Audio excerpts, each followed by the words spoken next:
Hello! So we have quite the stellium happening in Leo right now. Moon is directly conjunct Venus and Mars. This is a lot of fun. This weekend has been a lot of fun because we've had Moon in Leo the last couple days, and today is the last day that we'll have it until next month, and the month after that, and the month after that, etc. But to have this stellium, Venus, Mars, and the Moon, it's a lot of fire energy.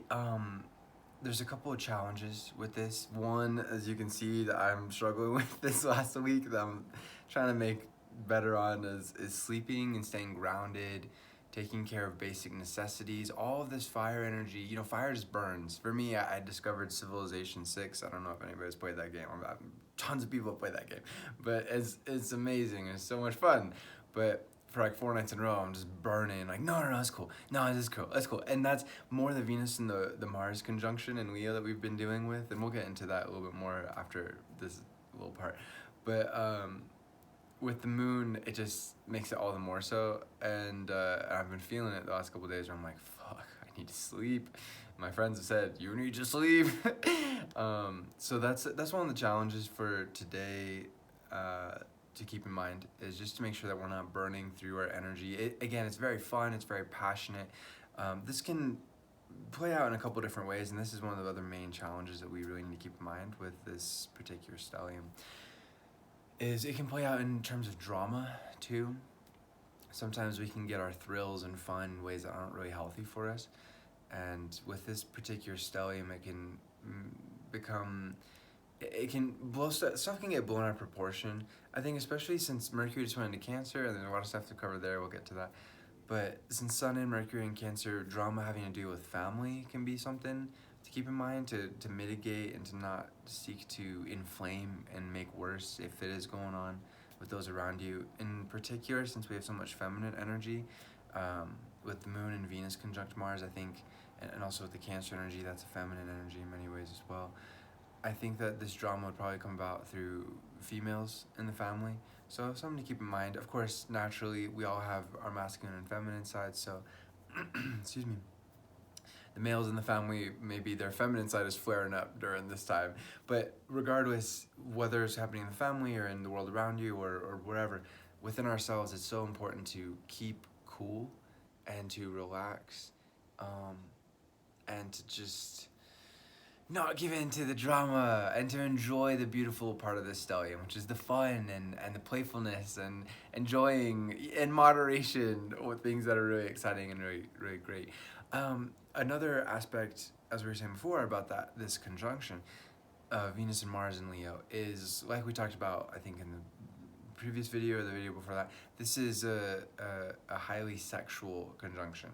So again, this is, for adults. Not that there's anything wrong with sex, but this section is definitely for adults. So I think that it's really important to, when Venus and Mars are conjunct in any energy, like I was saying before, passion is the key, and expressing that passion is so important.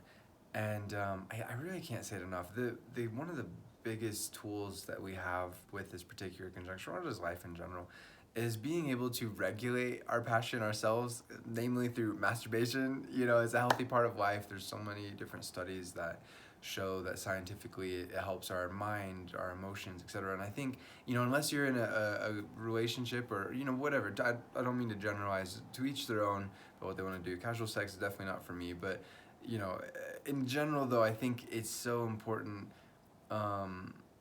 to be mindful during this time, because it's the heat of summer, metaphorically as well as literally.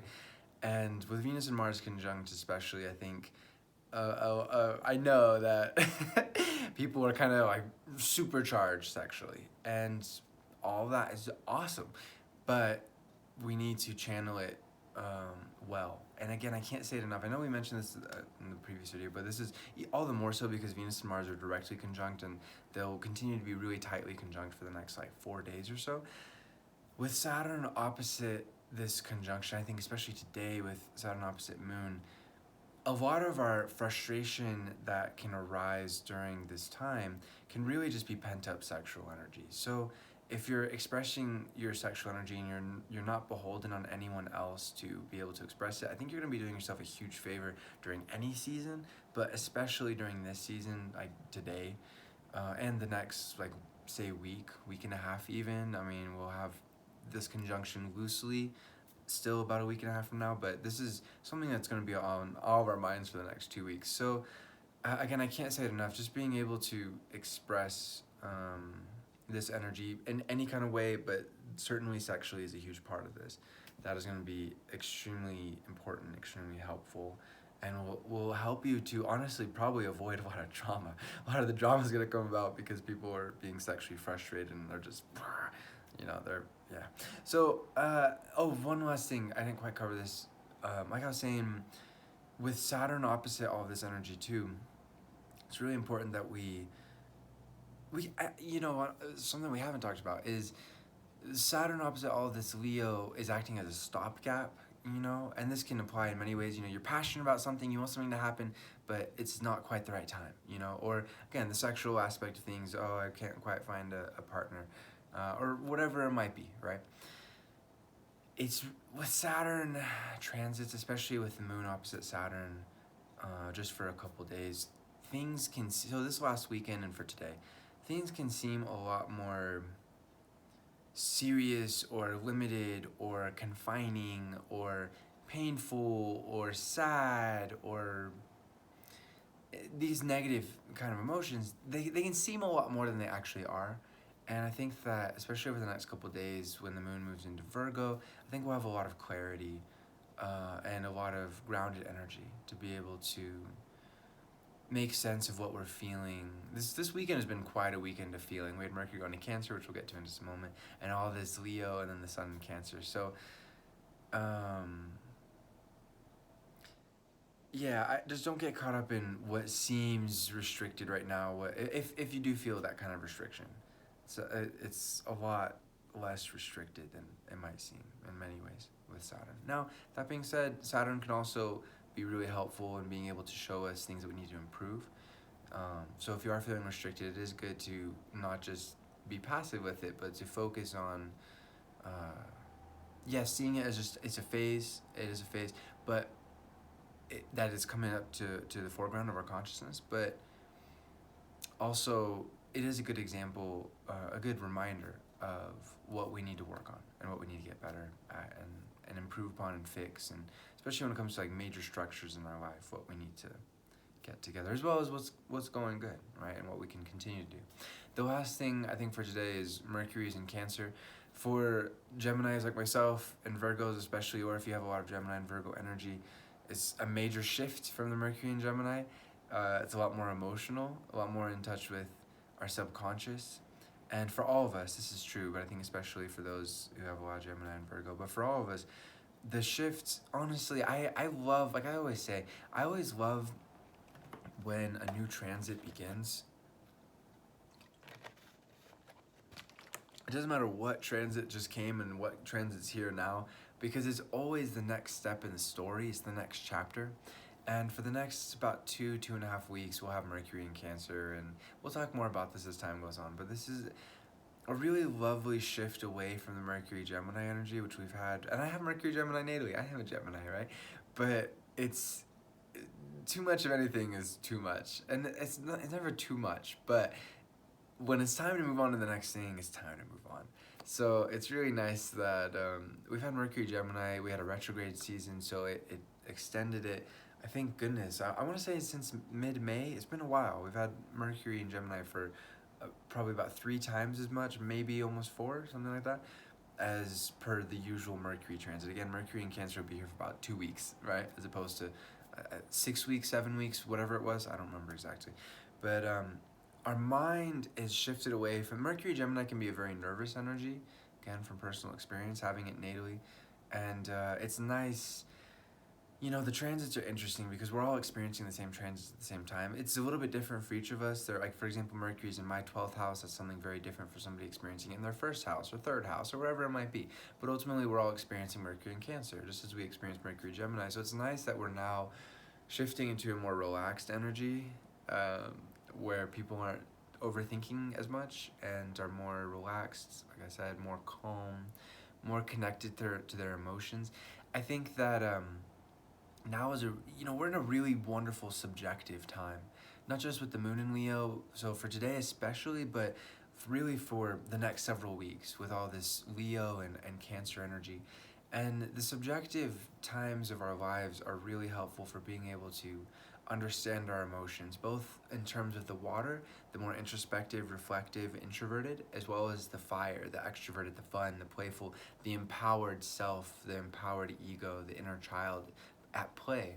So with Mercury in Cancer, I think that this is offering us all a wonderful opportunity to go deep into our family roots, to go deep into our subconscious, to go deep into our past, our personal past, as well as perhaps history in general. That's a big focus during this time. So if you have a love for history, and for whatever, general history or specific topic, this is a great time to go into that. But, I think one of the best things with Mercury Cancer transit is a chance to communicate from the heart in a very soft, vulnerable, sweet way.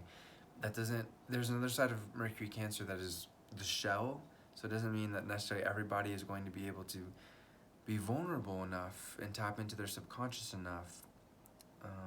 Hopefully one day they will, but this is a time period, and there also will be an ebb and flow naturally. So there'll be time periods of focusing on just no, I need to focus on this. I'm being driven. I'm being tenacious. Mercury in Cancer, Sun in Cancer. I'm getting stuff done, especially for the next 11 days or so. And then, okay, it's the end of the day, or I'm having a one-on-one conversation with somebody I trust and I've known for a long time that I love. Again, feminine communication, excuse me, is being brought to the foreground with this Mercury Cancer energy. And again, that doesn't just mean communication with females, it also means the feminine energy in males as well. Or the feminine energy in anybody, right? So being able to talk about feelings in a way that wasn't really possible, not only for the last 7 weeks, or since the last Mercury water transit, which was Pisces, and I don't even remember when that was that, I think it was January or February. It's been a while.